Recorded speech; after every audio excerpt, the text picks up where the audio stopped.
Que a graça de Jesus seja com todos vocês.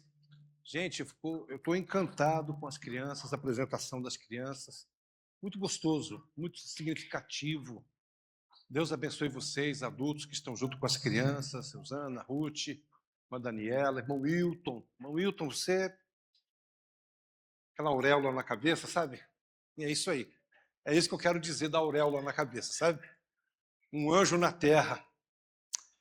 Gente, eu queria agradecer muito a Deus pela vida de todos vocês que são mães, que estão com a gente aqui, as que nos acompanham através da transmissão. Um abraço para a irmã Andréia, para a irmã Rosa, que estão nos acompanhando também, assistindo a gente. Deus abençoe grandemente a vida de vocês.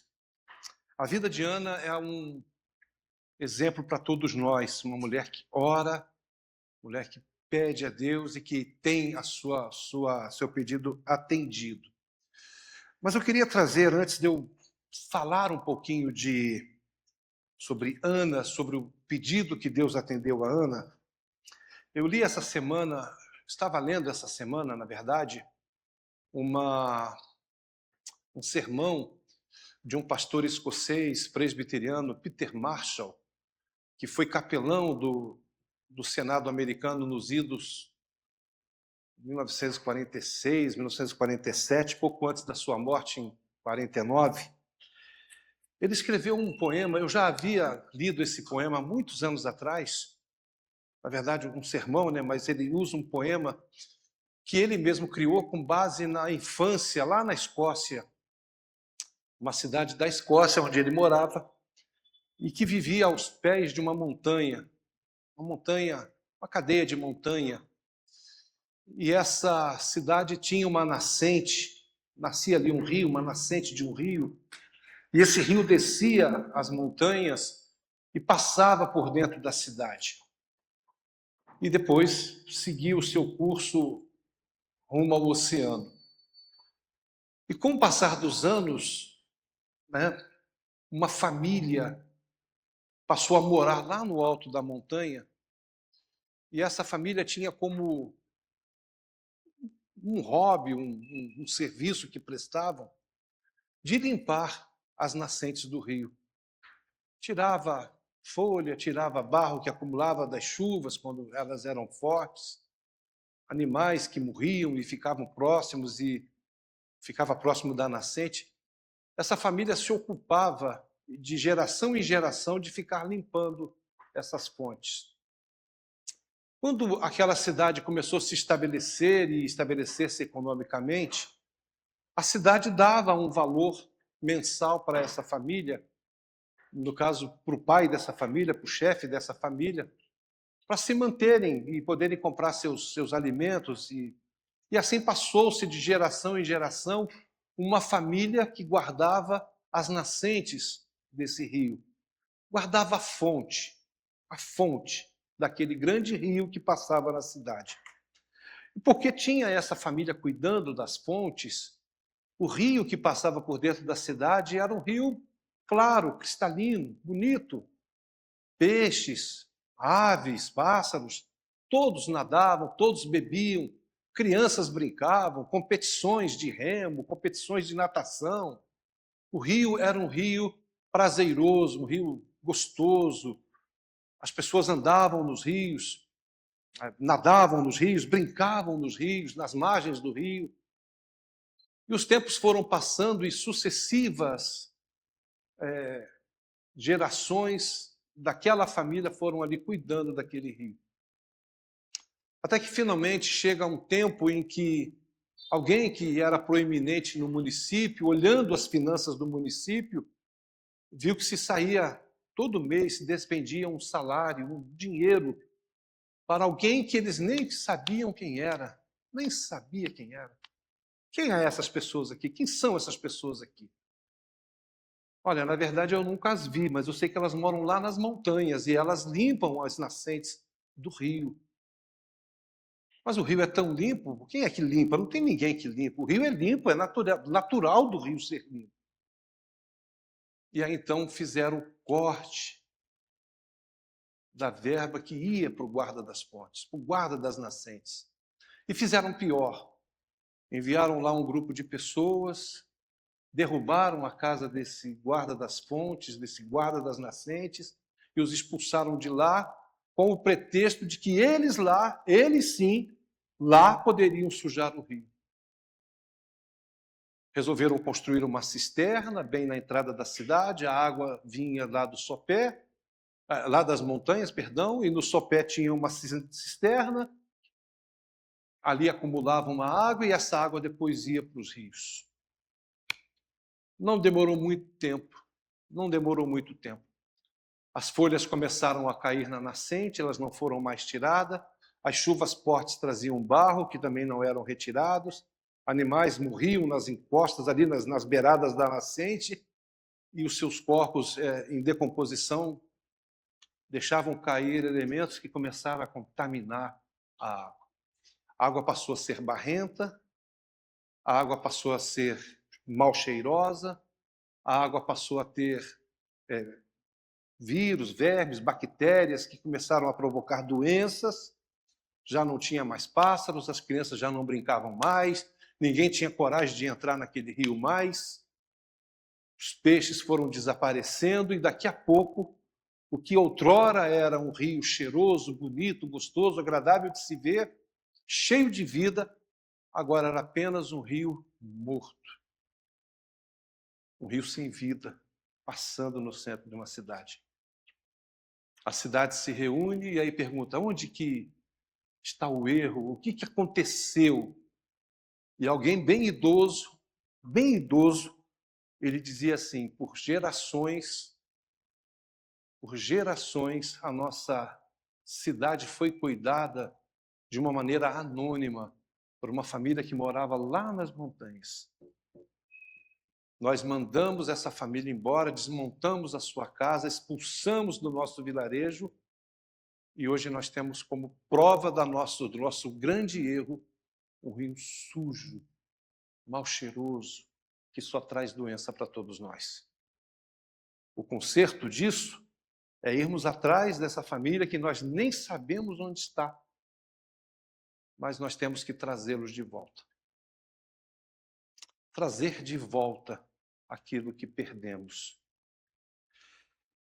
É incrível como a gente consegue perder as coisas mais simples da nossa vida. Ana está mostrando para nós o que uma mãe precisa, o que uma mãe tem que ter. E eu vejo na vida de Ana tantos elementos que nós poderíamos ter hoje. O primeiro deles, uma mulher que deseja ser mãe. Acho que é o sonho de toda mulher, ser mãe, ter filhos, criar filhos. Ana também deseja algo muito além. Não apenas um filho, mas um filho que cresça servindo ao Senhor. Ana quer um filho, mas ela não tem um filho. E ela tem um filho e ela dedica esse filho ao Senhor. E ela vai anualmente visitar este filho. Esse filho, ela sabe que este filho é importante para a vida do seu povo. Ninguém via o guarda das fontes. Ninguém sabia sequer o seu nome. Mas lá estava ele, cuidando da nascente de um rio. Mães, vocês têm dentro da casa de vocês a nascente de um grande rio. Se esse rio for limpo na sua fonte, no seu nascedouro, será um rio que vai ter vida, será um rio que vai ter beleza, será um rio que vai ter prazer. Por onde ele passar, vai oferecer prazer. No entanto, se você não cuidar do seu filho, não cuidar da nascente, por onde ele andar, ele vai causar tristeza, ele vai causar separação, ele vai causar dor. A responsabilidade de ser mãe hoje, e eu estou dirigido exclusivamente às mães, é claro que eu poderia colocar os pais nessa situação, mas a responsabilidade de ser mãe num tempo como o de hoje, ela é tão grande que a mãe precisaria compreender algumas coisas muito simples, que a gente vai tentar enumerar aqui nesse instante.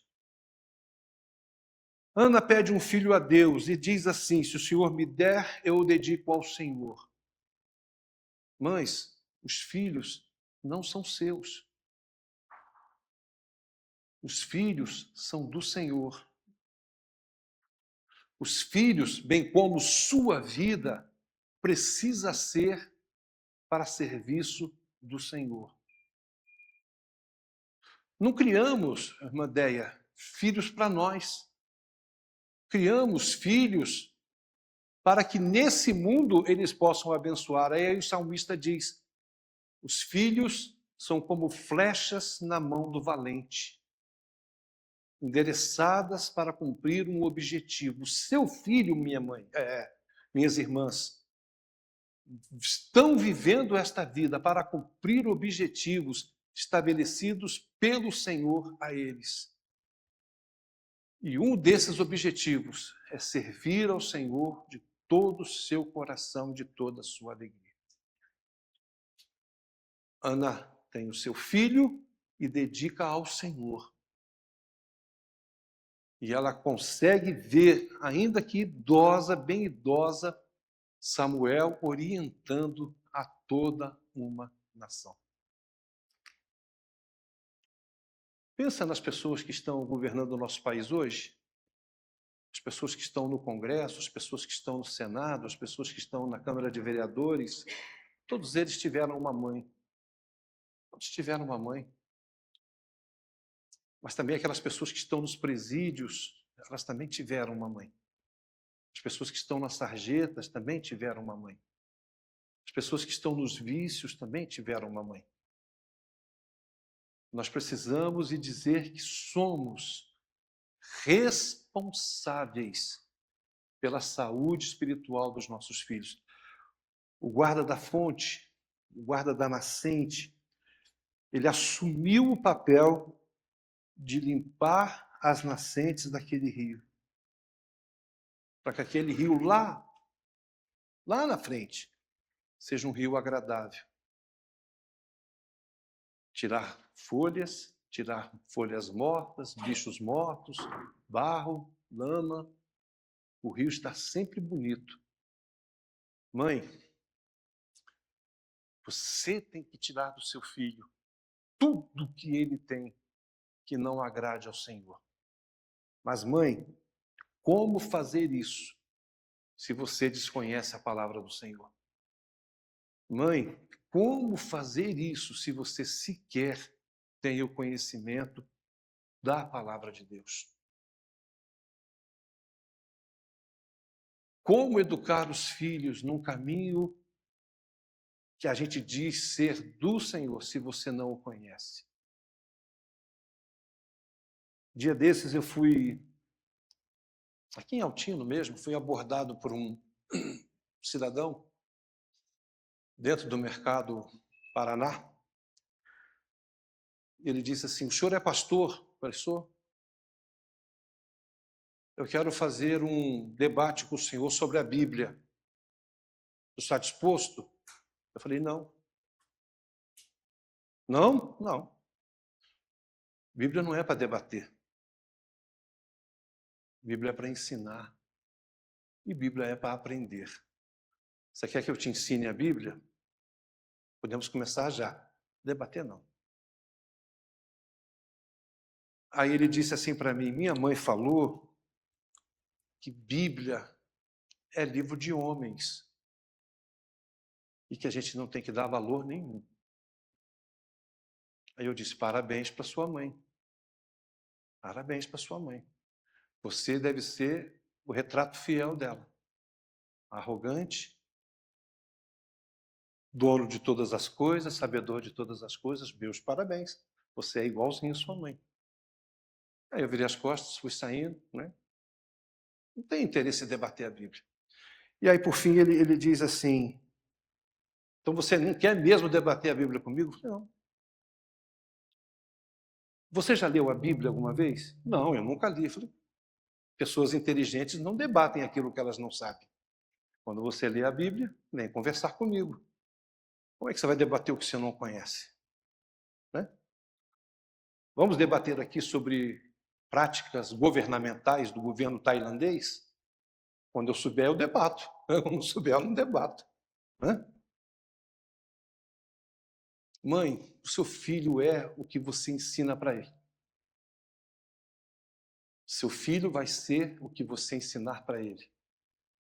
Mas eu quero dizer que seu filho é uma fonte. E a minha oração é que seu filho seja uma fonte de água viva. O microfone até deu uma ênfase.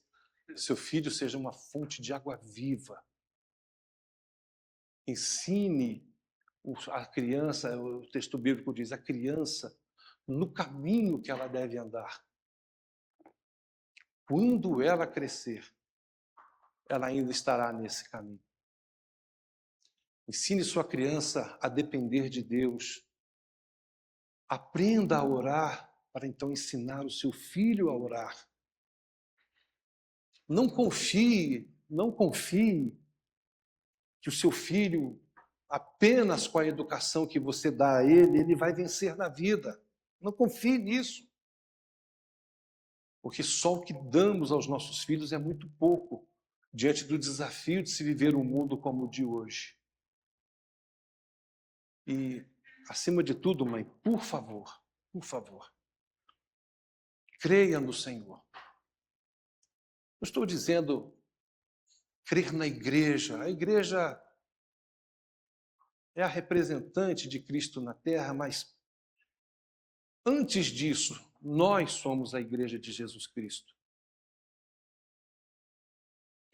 Eu não tenho nenhuma pretensão de dizer que sei todas as coisas, porque um dia que eu souber tudo, eu nem preciso vir mais aqui. Já sei tudo. Acho que o senhor também, com 50 anos de ministério, não tem essa pretensão de dizer que sabe de tudo. E olha que eu já estou chegando nos 40 de caminhada. Eu aprendi que o Evangelho é boas novas de salvação. Todos os dias, uma palavra diferente.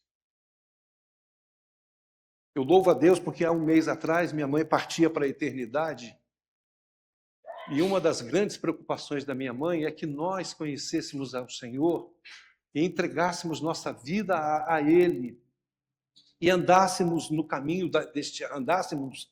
caminhos deste mundo, se desviando da corrupção, do engano, da injustiça, do praticar aquilo que não é agradável e perfeito, não nos contaminássemos com bebida forte, não nos contaminássemos com nicotina, com drogas, tivéssemos o cultivo do respeito, principalmente aos mais idosos. Eu aprendi essas lições da minha mãe e as ensinei aos meus filhos, que hoje praticam assim, dessa forma também. Mas eu não posso simplesmente acreditar que só isso é suficiente para meus filhos vencerem na vida. Nossos filhos vencem na vida se eles tiverem as promessas do Senhor. A gente sempre vai chorar com as vitórias dos nossos filhos. A gente sempre chora com as vitórias dos nossos filhos, né, Jandira? A gente chora com a superação, os momentos difíceis. Eu vibro até hoje com as conquistas dos meus filhos. Porque a cada luta que eles têm, antes das suas conquistas, eles têm pelo menos 2 pares de joelhos orando por eles, que é o meu e da minha esposa Eusana. Mães, orem pelos seus filhos. Mães, orem pelos seus filhos. Quando eu falo orem pelos seus filhos, não é aquela oração assim, acaba de acordar, dá aquela bocejada, Senhor, abençoa meus filhos. que é a oração que a gente faz na hora do café da manhã, todo dia. Senhor, abençoa a Alexandra no caminho da sua vida, abençoa meus filhos, Alexandre e Raquel. Aquela oração geral. Mas aí, durante o dia, Senhor, abençoa a Raquel, minha filha, abençoa o Alexandre, essa hora está no trabalho, abençoa a Alexandra, está no ônibus, está no trem, está indo não sei o quê, está indo para lá, para cá. Senhor, guarda meus filhos na volta para casa, essa cidade doida, trânsito, ônibus que quebra, tem que quebra, chuva que alaga a rua e por aí vai. Acho que a Deia também faz isso. A irmã Marta já tem filhos casados, também faz isso. Ruth, eu nem vou tocar no assunto porque faz isso. Faz isso. É a preocupação de todos nós. É a preocupação sua, amigo. Quanto tempo do dia você gasta orando pelos seus filhos? Quanto tempo do dia você gasta orando pelos seus filhos? Houve uma tragédia no Rio de Janeiro há uns anos atrás, há muitos anos atrás. Um monte de crianças foram assassinadas brutalmente num crime que ficou conhecido como a Chacina da Candelária. Um monte de criança morta. Posterior àquela chacina, um monte de mães se reuniram naquela praça ali, onde tinha uma igreja, exatamente a igreja da Candelária, e uma delas disse assim para o repórter uma vez: nós ficamos aqui pedindo e clamando por justiça, clamando pelo aparecimento dos nossos filhos 14 horas por dia. A pergunta simples e única: antes dos seus filhos morrerem, quantas horas do dia vocês oravam por ele? 14 depois que sumiram. E antes de sumir, quantas horas do dia vocês oravam por eles? Entendem, irmãos? Antes das coisas ruins acontecerem, antes do rio se poluir, antes do rio ficar sujo, antes de matar a vida, antes do rio trazer doença para todos nós, antes de tudo isso, limpa a fonte. E limpar a fonte é orar.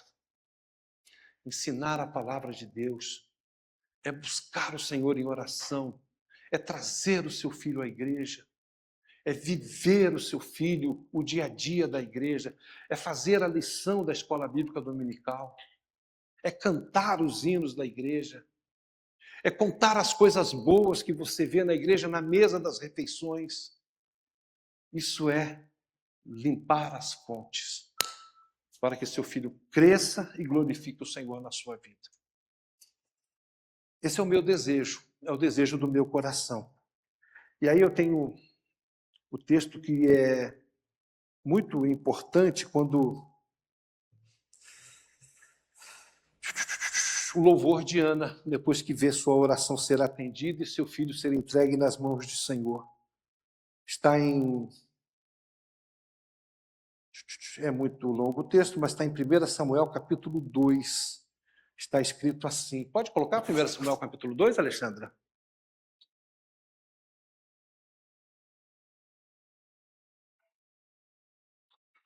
Meu coração exulta no Senhor. A minha força está exaltada no Senhor. A minha boca se ri dos meus inimigos, porque eu me alegro na tua salvação. O meu coração exulta no Senhor. O seu coração exulta no Senhor? A minha força está exaltada no Senhor. A sua força está exaltada no Senhor? Você tem condições de rir dos seus inimigos e se alegrar na salvação do Senhor? Aí você vai dizer, mas pastor, eu não tenho inimigos. Eu tenho. A droga, a bebida, a prostituição, isso tudo são meus inimigos. São os inimigos da minha família. E eu não posso permitir que essas coisas entrem na minha casa. Um dos ensinamentos que sempre dei aos meus filhos foi esse: nunca faça o que você não vê o seu pai fazer. Você não me vê numa roda de bar, você não me vê numa mesa de bar, você não me vê bebendo, você não me vê fumando, você não me vê embriagado. Não faça isso. Não faça isso. Tudo que você me ver fazer, faça. Faça. Trabalhe, estude, vá à igreja, convide outros à igreja, dê ânimo e força àqueles que estão fracos. Ana se exultava no Senhor. A força de Ana estava exaltada no Senhor. Ana podia rir dos seus inimigos porque o seu coração estava alegre na salvação do Senhor. Você pode baixar a cabeça e orar comigo nesse instante? Podemos abaixar a cabeça? Moilton, faz um momento bem sublime no piano, Moilton.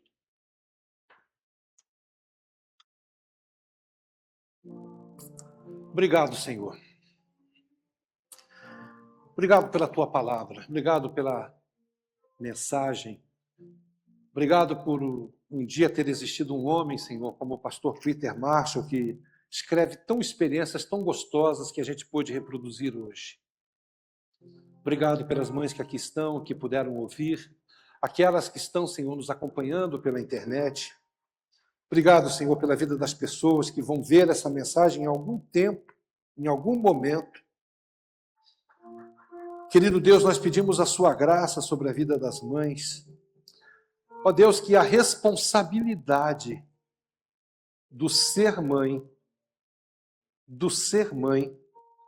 seja constante, Senhor, na vida destas pessoas. Ajuda, Senhor, por tua graça, por tua paz e por tua misericórdia. Pai, nós pedimos também o seu cuidado, Senhor, sobre a vida dos nossos filhos. Livra-os, ó Deus, das más companhias. Livra-os, ó Deus, das drogas. Livra-os da prostituição. Livra-os, ó Deus, dos vícios simples, legalizados. Livra-os, ó Deus, das brigas, das confusões. Coloca no coração dos nossos filhos o desejo de te louvar. Coloca no coração dos nossos filhos o desejo de vencerem as suas vidas pelo trabalho, pela dedicação, pelo suor do seu rosto. Coloca nos corações dos nossos filhos a gratidão pelo sacrifício dos seus pais. E que, acima de tudo, os nossos lares sejam santos e agradáveis ao Senhor. Lares abençoados, benditos no nome do Senhor. Que a tua palavra sempre seja lida dentro da nossa casa. Que o ato de se caminhar até a igreja seja hábito comum, Senhor, dentro das nossas famílias. E que vir à tua casa seja motivo de satisfação, de alegria, dentro dos nossos lares. Obrigado, Senhor. Obrigado. Obrigado pelo que o Senhor tem feito a nós. É a nossa oração no nome de Jesus. Amém. Graças a Deus.